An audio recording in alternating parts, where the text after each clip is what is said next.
Bonsoir. Ce soir, c'est mamie qui raconte. L'histoire d'un étrange rhinocéros. Un jour en Amérique, un camion s'arrêta devant l'entrée d'un zoo.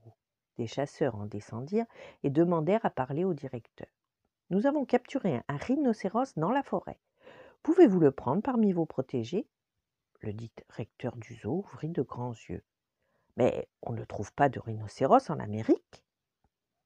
Il alla inspecter l'intérieur du camion et dans l'obscurité, il aperçut en effet une grosse bête qui ne semblait pas inquiète. Bon, bon, dit le directeur étonné. Je t'accueille au zoo. Je t'appellerai Gino. Quelques instants plus tard, Gino était installé dans la cage des rhinocéros. Ceux-ci le virent arriver de loin.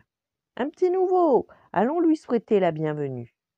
Seulement, lorsqu'ils s'approchèrent, ils se rendirent compte que le petit nouveau était 2 fois plus gros qu'eux. Une pluie de questions s'abattit sur Gino. Pourquoi es-tu aussi énorme? Et d'où te vient cette drôle de collerette autour du crâne? Bouh, mais tu as 3 cornes, c'est vraiment bizarre. Gino répondit, c'est vrai, je n'appartiens pas à votre famille. On l'aurait deviné. En plus, tu as un accent étranger quand tu barris. Gino expliqua d'un air mystérieux, je suis un tricératops. Un quoi? Demandèrent tous ensemble les rhinocéros. Un dinosaure. Effrayés, les rhinocéros reculèrent de 3 pas. Mais Gino les rassura. N'ayez pas peur, je vous ferai aucun mal, je ne mange que des fougères. Mais je vais demander au directeur du zoo de rejoindre la cage des tricératops. J'y serai plus à ma place.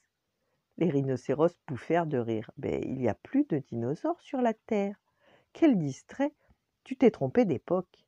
Gino demanda. Alors comment faire pour retourner chez moi?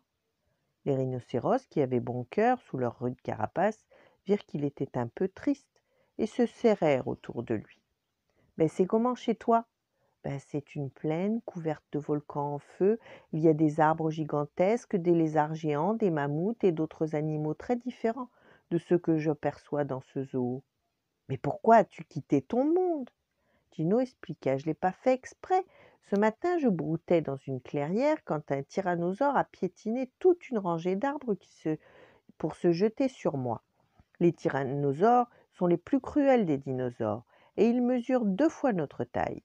Ils ne font qu'une bouchée d'un tricératops. Les rhinocéros n'avaient plus envie de se moquer de Gino. Ils lui demandèrent avec respect, « Es-tu réussi à échapper à ce monstre? » J'ai donné un grand coup de corde sur ses griffes pour arrêter son élan. J'ai profité de sa surprise pour filer me cacher dans une grotte. De l'autre côté de cette caverne, j'ai aperçu une sortie. Et c'est comme ça que je suis retrouvée chez vous.